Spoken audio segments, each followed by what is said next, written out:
The sun was setting over the quiet town of Maple Ridge, casting long shadows across its narrow streets. Ronda Rousey stepped out of her car with a deep breath, taking in the unfamiliar scent of pine trees mixed with gasoline from nearby garages. It had been years since she'd set foot here, years since she'd spoken to her younger brother, Jake. Life had pulled them in different directions. While Ronda became a global icon celebrated for her strength and determination, Jake drifted into a life far removed from hers. She glanced down at herself as she adjusted the simple denim skirt she wore, a rare choice for someone known more for athletic gear than casual attire. "It's just one day," she muttered under her breath, tugging slightly at the hem. She didn't want to stand out too much, but something about this visit felt symbolic. Maybe it was time to show Jake, and maybe even herself, that she could be strong without always looking like she was ready for battle. Maple Ridge wasn't exactly bustling with activity. A few locals wandered by, giving her curious looks before moving on. But it wasn't until she reached the edge of town where an old bar stood that things began to feel different. The place buzzed with energy, motorcycles lined up outside, like metal sentinels guarding the entrance. This was where Jake spent most of his time these days, according to their mom's worried phone calls. As Ronda approached, she couldn't help but notice how everyone seemed larger than life. Bearded men in leather jackets, boots scuffed from countless miles on the road, and laughter that echoed louder than any conversation should. They weren't hostile. Not yet, anyway. But there was an undeniable air of confidence among them, confidence bred by belonging. "Hey, look who decided to grace us with her presence," one voice called out, cutting through the noise. Heads turned, and Ronda found herself surrounded by grins, some amused, others skeptical. One man leaned casually against his bike, arms crossed, studying her like she was some kind of puzzle he needed to solve. Ronda straightened her posture instinctively, though she kept her tone light. "I'm looking for my brother," she said, her voice steady despite the weight of so many eyes on her. "Jake Rousey, you know him?" A ripple of chuckles spread through the group. "Oh, we know Jake all right," another biker chimed in, tipping his hat back. "But I gotta say, I wasn't expecting this." His gaze flicked briefly toward her skirt, lingering just long enough to make his meaning clear. For a moment, Ronda felt heat rise to her cheeks. Not out of embarrassment, but because she recognized the challenge behind the comment. These men saw her as an outsider, someone soft and out of place in their rough-and-tumble world, and maybe they were right, at least on the surface. But what they didn't know was that beneath the calm demeanor lay years of discipline, resilience, and a refusal to back down when tested.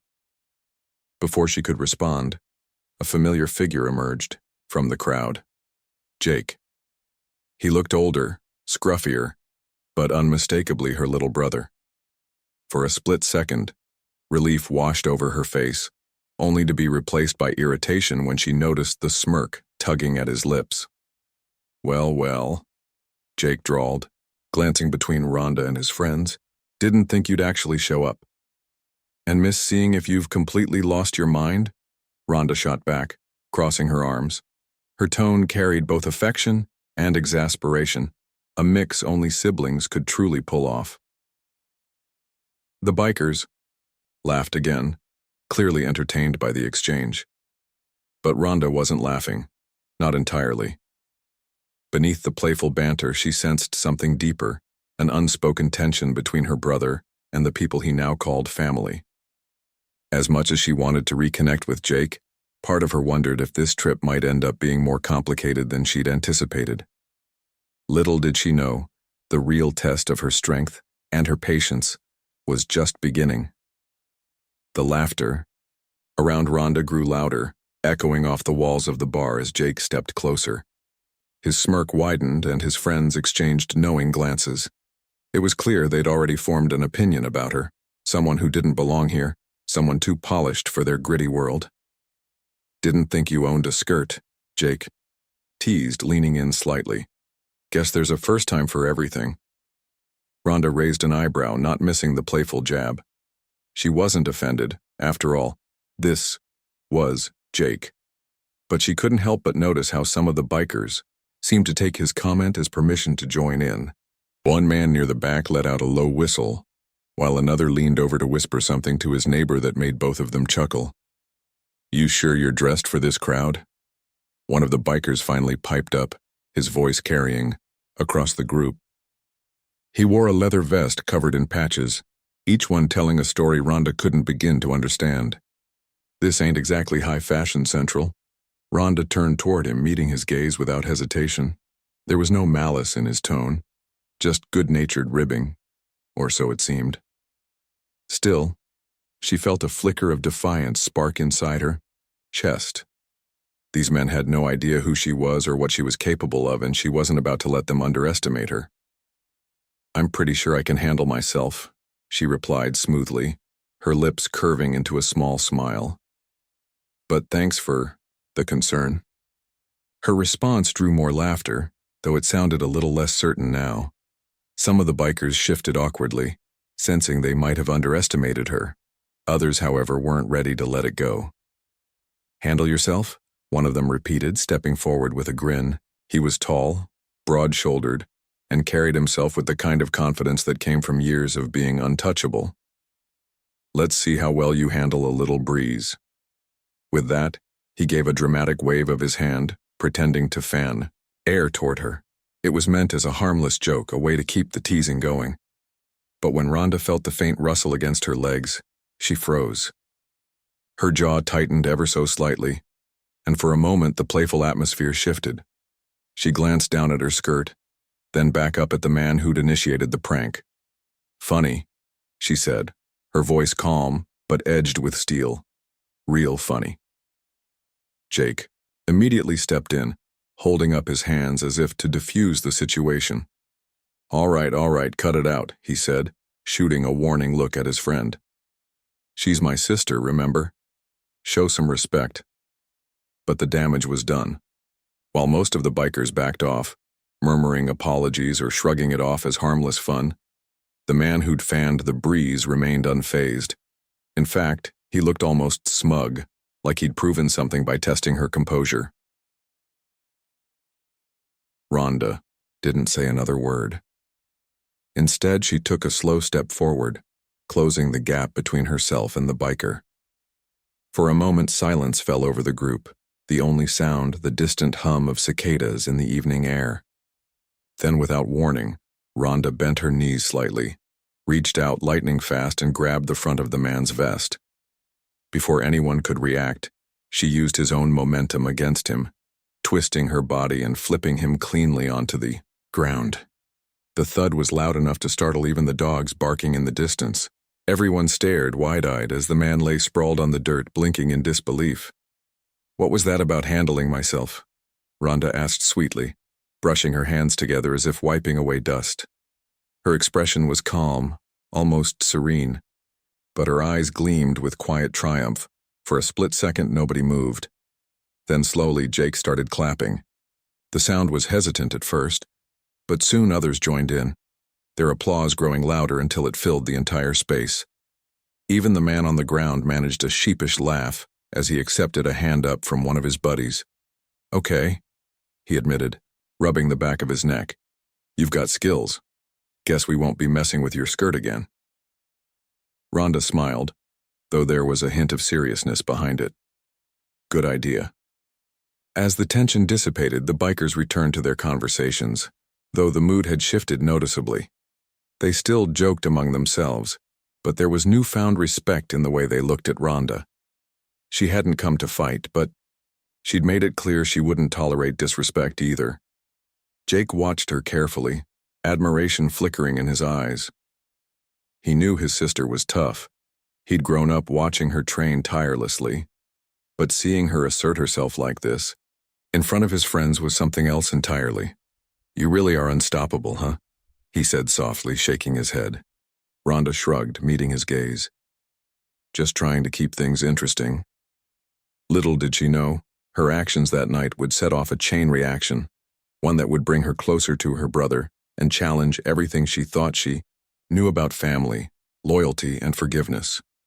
The mood around the bar shifted dramatically after Ronda's unexpected demonstration of strength. What had started as playful teasing dissolved into a mix of awe and respect, with the bikers exchanging glances that said more than words ever could. Some were impressed, others seemed almost embarrassed by how easily she'd taken down one of their own. But one thing was certain, no one underestimated her anymore. "You sure you're not secretly part biker?" One of them joked nervously, breaking the silence. His attempt at humor earned a few chuckles, but it didn't fully mask the lingering tension in the air. Ronda smiled faintly, brushing off the comment with a shrug. "Nah, I just know how to handle myself," she replied casually, though her tone carried an unspoken warning. "Don't push your luck." Jake stepped closer, his expression torn between pride and concern. He knew his sister well enough to recognize when she was holding back. For now, she seemed content to let the moment pass without further confrontation. But he also knew better than anyone that Ronda wasn't someone who let things slide forever. "All right, folks," Jake announced, clapping his hands together to draw everyone's attention. "Let's call it even for tonight, yeah? My sister didn't come here to fight or get harassed." His words hung in the air for a moment before the bikers nodded in agreement. The man Ronda had flipped earlier extended a hand toward her, his grin sheepish but genuine. "Truce," he offered, his voice tinged with both humor and humility. Ronda hesitated for a beat, studying him carefully. Then with a small sigh, she reached out and shook his hand. "Truce," she agreed, though her grip was firm enough to make him wince slightly. It wasn't meant to intimidate. It was simply a reminder that she wasn't someone to be taken lightly. As the group dispersed, some heading back inside the bar while others checked on their bikes, Jake motioned for Ronda to follow him. They walked a short distance away from the crowd, finding a quiet spot near an old oak tree where they could talk privately. "So," Jake began, scratching the back of his head awkwardly. "That was something." Ronda crossed her arms, raising an eyebrow at him. "You think?" He chuckled nervously, avoiding her gaze. "Look, I'm sorry about all that. They didn't mean anything by it. They're just loud and dumb sometimes." "I noticed," Ronda replied dryly, though there was no real anger in her voice. She softened slightly, tilting her head as she studied him. "But why are you apologizing? You weren't the one making jokes about my skirt." Jake hesitated, shoving his hands into his pockets. "Because they're my friends," he admitted quietly. "And I should have stepped in sooner instead of letting it go that far." His honesty caught her off guard. For years, Jake had been the reckless little brother she tried, and often failed, to keep out of trouble. But standing here now, seeing the guilt flicker across his face, she realized how much he'd grown since they last saw each other. Maybe coming to Maple Ridge hadn't been such a bad idea after all. "Thanks for saying that," she said finally, her voice softer. "But next time, maybe step in before someone ends up on the ground." Jake laughed, shaking his head. "Noted. Lesson learned." They stood there for a moment, the awkwardness giving way to a sense of familiarity neither of them had expected. Despite everything, the years apart, the misunderstandings, the very different lives they led, there was still a bond between them that couldn't be broken. "You hungry?" Jake asked suddenly, changing the subject. "There's this diner down the street that makes the best burgers in town. Figured we could grab something to eat, catch up properly." Ronda considered the offer, then nodded. "Sure. Why not?" As they headed toward the diner, Ronda couldn't help but glance back at the bikers gathered outside the bar. Most of them were laughing again, their earlier bravado restored, but a few still watched her curiously. She didn't blame them for being wary. After all, she'd shown them a side of herself they weren't used to seeing. But deep down, she hoped her actions would lead to something more meaningful than just earning their respect. For the first time since arriving in Maple Ridge, Ronda felt a glimmer of hope. Maybe this trip wouldn't just be about reconnecting with Jake. Maybe it would be about finding common ground with people who, despite their rough exteriors, weren't so different from her after all. The diner was exactly what Rhonda had imagined, a cozy, no-frills spot with neon signs flickering in the window, and the smell of greasy fries wafting through the air. It wasn't fancy, but it had charm, the kind that came from decades of locals gathering there to share stories over plates of food. Jake led her to a booth near the back, sliding into the cracked vinyl seat with ease. Rhonda followed suit, taking in the faded posters on the walls and the jukebox humming softly in the corner. "So," Jake said as he picked up a menu, "what do you think? Best burgers in town, right?" Rhonda smirked, flipping open her own menu. "We'll see. I've had my fair share of good burgers." "Fair enough." He grinned, clearly enjoying the challenge. "But trust me, you're gonna love this place." As they waited for their food, the conversation flowed more easily than either of them expected. At first it was light, talk about old family memories, funny childhood moments, and the occasional jab at each other's quirks. But soon, the topic turned to heavier subjects. Jake hesitated before broaching the one thing Rhonda had been wondering about since she arrived. "I know Mom's been calling you," he said, his voice quieter now. "She worries about me." Rhonda set her menu down, meeting his gaze. "She has a reason to worry, Jake. You disappeared for months without saying much. Joined a biker gang? That's not exactly low-risk living." Jake sighed, running a hand through his hair. "I get it, I do. But you don't understand what it's like out here. These guys, they're more than just friends. They're family. They've got my back when nobody else does." "That's not true," Rhonda countered, gently. "You've always had family. You still do." He looked away, guilt flashing across his face. "I know. And I messed up. I should have reached out sooner, but things got complicated."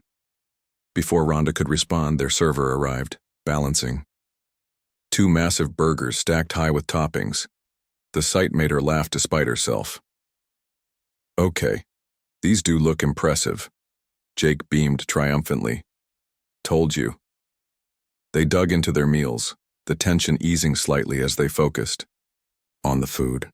But even amidst the clinking of cutlery and the buzz of chatter around them, Rhonda couldn't shake the feeling that something deeper was going on with Jake.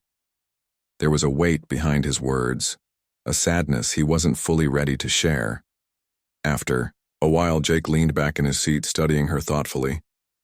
"You really flipped Tony tonight, huh?" Rhonda chuckled, wiping her hands on a napkin. "Yeah, well, he gave me no choice." "You didn't have to go that far," Jake admitted, though there was no judgment in his tone. "But honestly, I think they needed it. Needed to see you weren't someone to mess with." She raised an eyebrow. "And what about you? Did you need to see it too?" Jake paused, caught off guard by the question. Then slowly, he nodded. "Maybe. Guess I forgot how tough you are sometimes." "It's okay," Rhonda said softly. "People forget all the time." Their conversation shifted again, this time toward lighter topics. Stories from Rhonda's travels, tales of Jake's misadventures on the road, and shared laughter over inside jokes only siblings would understand. For a moment, it felt like old times, like the years apart had never happened. But as the night wore on, reality began to creep back in.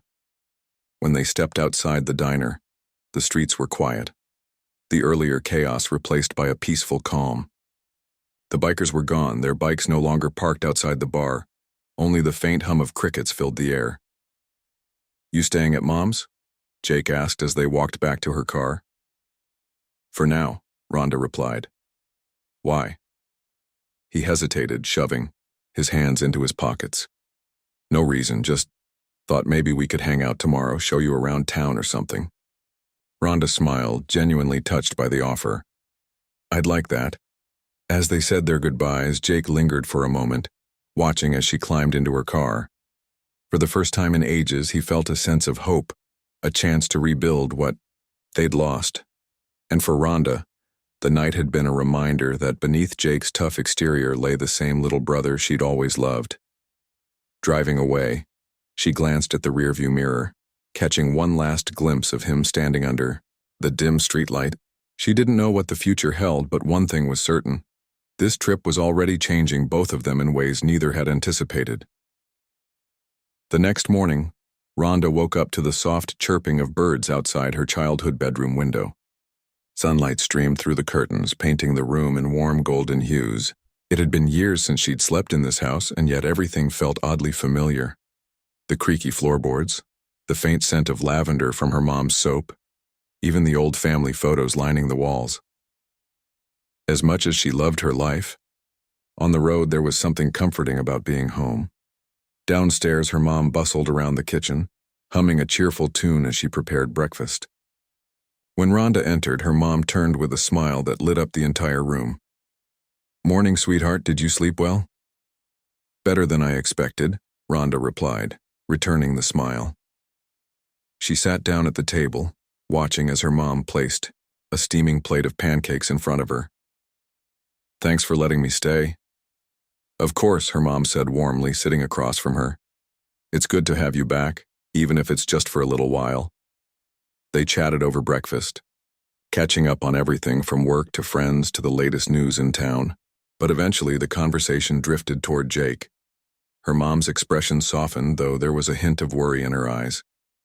"He seems different lately," she admitted. "Quieter, like he's carrying something heavy." Rhonda nodded, recalling their talk the night before. "He mentioned feeling like the bikers are his family now. I think he's trying to find his place in the world, but it's hard when you feel like you don't belong anywhere." Her mom finished, understanding perfectly. "I just hope he knows he'll always belong here, with us." After breakfast, Rhonda headed into town to meet Jake. True to his word, he was waiting for her near the diner, leaning casually against his motorcycle. He grinned when he saw her approach, tossing her a helmet. "Ready for a ride?" She raised an eyebrow, eyeing the bike skeptically. "You sure about this? Last time I rode with someone, I ended up holding on for dear life." Jake laughed, clearly amused. "Relax, sis, I've got this. Besides, what better way to see the town than from the open road?" With some hesitation, Rhonda slipped on the helmet and climbed onto the bike behind him.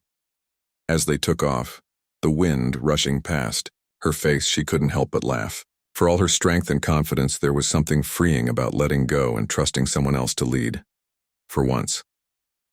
Their first stop was the edge of town, where a sprawling field stretched out beneath a bright blue sky. Jake parked the bike and led her to a small hill overlooking the landscape. They sat down together, the quietness broken only by the rustling of grass in the breeze. "This is where I come when I need to think," Jake confessed, gazing out at the horizon. "When things get too loud or complicated, this place helps me clear my head." Rhonda studied him carefully, noticing the vulnerability in his voice. "Do you think about coming back?" she asked gently. "To the life we used to have?" Jake sighed, picking at a blade of grass. "Sometimes, but it's not that simple. The guys, they're not perfect, but they've been there for me when I needed them most. They've taught me things. About loyalty, about standing up for yourself." "And what about standing up for others?" Rhonda pressed, her tone thoughtful, rather than accusatory. "Is that part of your new code too?" He hesitated, then nodded slowly. Yeah, it is. But it's not easy, you know, balancing who I am with who they expect me to be." For a moment, neither of them spoke. The weight of his words hung in the air, a reminder of how much Jake had grown and how far he still had to go. Later that afternoon, they stopped by the local repair shop where Jake spent most of his days fixing bikes and tinkering with engines. The owner, a gruff but kind-hearted man named Hank, greeted them warmly. "Jake tells me you're quite the fighter," he said to Rhonda, his eyes twinkling with amusement. "I can hold my own," Rhonda replied with a grin, earning a chuckle from Hank. As the day wore on, Rhonda found herself seeing a side of Jake she hadn't noticed before. He wasn't just the reckless brother she remembered. He was thoughtful, hard-working, and deeply loyal to his friends, to his passions, and, in his own way, to his family. By the time they returned to the house, the sun was setting once again, casting long shadows across the driveway. Jake turned to her, his expression serious but hopeful. "Thanks for today, Ron, for giving me a chance." Rhonda smiled, placing a hand on his shoulder. "Anytime, little brother. We're in this together." And for the first time in years, it felt like they truly were. The following morning, Rhonda woke up early, unable to shake the feeling that something significant was brewing. The days she'd spent reconnecting with Jake had been eye-opening, but they'd also left her with more questions than answers. What did Jake really want from life? Could he find a balance between his loyalty to the bikers and his roots? And most importantly, what role could she play in helping him navigate this complicated path? As she sipped her coffee on the porch, she noticed movement near the driveway. It was Jake, already dressed and ready for the day, pacing back and forth, as if wrestling with some internal conflict. When he finally spotted her, he hesitated before walking over. "Hey," he said, his voice quieter than usual. "You got a minute?" Rhonda nodded, setting her mug aside. "Of course. What's going on?" Jake took a deep breath, running a hand through his hair.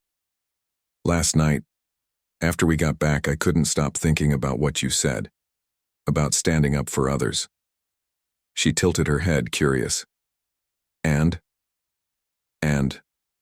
He paused, struggling to find the right words. "I think maybe I haven't been doing enough of that. Not just for myself, but for the people who matter, like Mom, like you." Rhonda felt a pang of sympathy. She reached out, placing a reassuring hand on his arm. "Jake, it's okay to make mistakes, we all do. But recognizing them, that's the first step toward fixing things." He nodded, though his expression remained troubled. "It's not just that. There's something else. Something bigger." He glanced around, lowering his voice. "Remember Tony? The guy you flipped? Hard to forget," Rhonda replied with a small smile. "Well, there's trouble brewing with the gang," Jake admitted reluctantly.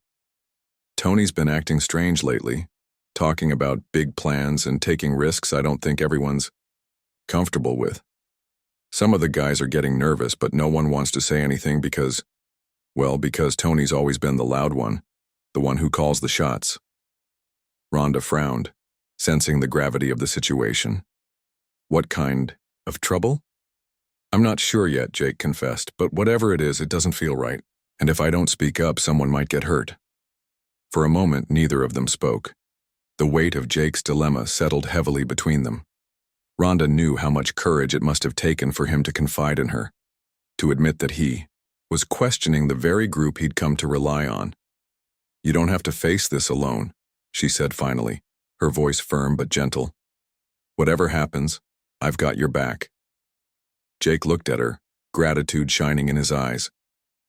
"Thanks, Ron, that means a lot." Together, they came up with a plan. Later that afternoon, Jake invited Tony and a few other key members of the gang to meet at the bar. Rhonda stayed in the background, leaning casually against a nearby tree where she could observe without drawing attention. She wasn't there to interfere, but she was prepared to step in if needed. Inside the bar, tensions ran high. Tony stood at the center of the room, his arms crossed and his stance defiant. "What's this about, Jake?" he demanded. "You dragging us here for nothing?" Jake shook his head, meeting Tony's gaze steadily.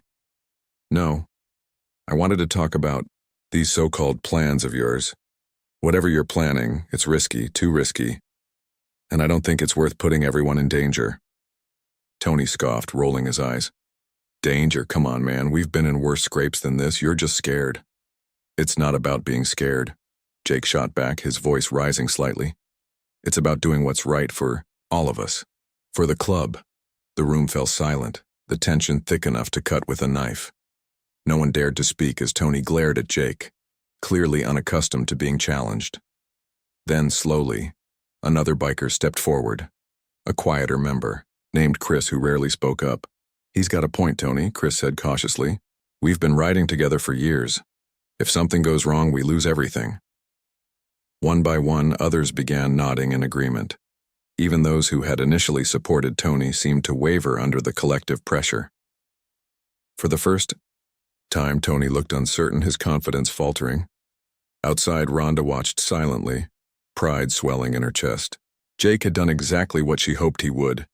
He'd stood up for what was right even when it was hard, and in doing so, he'd reminded the others of the values that truly mattered.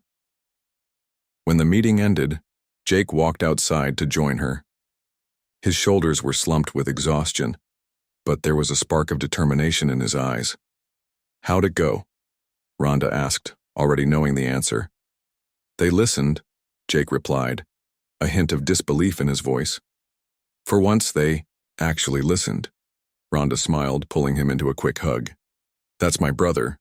Told you, you're stronger than you think." As they stood there together, watching the sun dip below the horizon, Rhonda realized that this trip had become about more than just reconnecting with Jake. It was about finding strength, not just in herself, but in the people she loved. And maybe, just maybe, it was about proving that family, in all its forms, could overcome anything. The days that followed were transformative, not just for Jake, but for the entire town of Maple Ridge. Word spread quickly about what had happened at the bar that evening. Tony's reckless plans were put on hold indefinitely, and the bikers began to reevaluate their priorities. For years, they'd operated under a code built on bravado and loyalty, but now, thanks in part to Jake's courage, they started talking about responsibility, trust, and looking out for one another. Rhonda watched it all unfold with quiet pride. She hadn't come to Maple Ridge expecting to change anything or anyone, but somehow she had. Her presence had sparked something in Jake, and Jake in turn had inspired those around him. It was a ripple effect neither of them could have predicted. One evening, as the sun dipped low in the sky, Rhonda found herself sitting on the porch with her mom. The air was cool, carrying the faint scent of pine and freshly cut grass. Inside, Jake was busy helping prepare dinner, a rare occurrence that made both women smile. "You've done so much for him," her mom said softly, breaking the comfortable silence. "I don't think he realizes how much."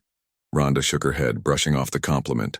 "I didn't do anything special, he did the hard work himself." Her mom chuckled, reaching over to pat her hand. "Don't sell yourself short, sweetheart. Sometimes people just need someone to believe in them. And you've always believed in Jake even when things got tough." Rhonda thought back to their childhood, the countless times she'd stood up for him, defended him, or simply been there when no one else was. Back then, she'd never imagined how far their bond would carry them. But here they were, years later, stronger than ever. Later that night, after dinner, Jake pulled Rhonda aside. "Can we talk?" he asked, his tone serious but warm. "Sure," she replied, following him to the backyard.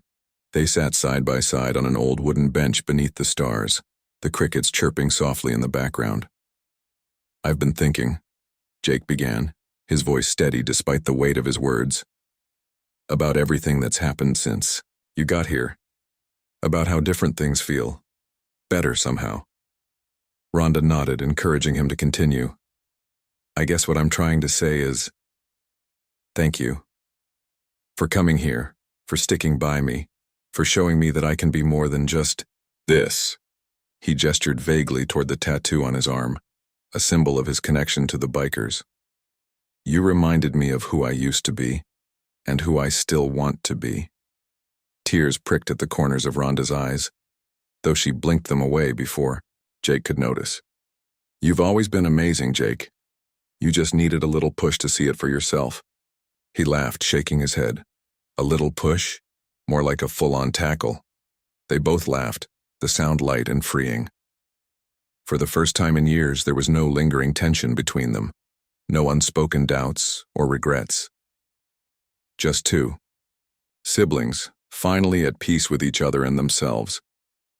Before Rhonda left Maple Ridge a few days later, Jake surprised her with a gift, a small pendant shaped like a shield. "It's for strength," he explained, his cheeks tinged pink with embarrassment.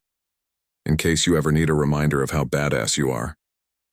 Rhonda hugged him tightly, overwhelmed by the gesture. "Thank you, Jake. But honestly, I think you're the one who doesn't need reminders anymore."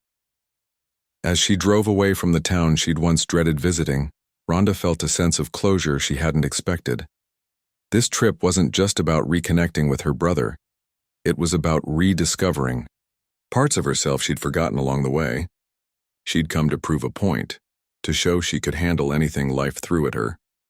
Instead, she'd learned something far more valuable, that strength isn't just about standing alone. It's about lifting others up too. And somewhere deep down, she knew this wouldn't be her last visit to Maple Ridge. After all, family, whether bound by blood or choice, was worth fighting for.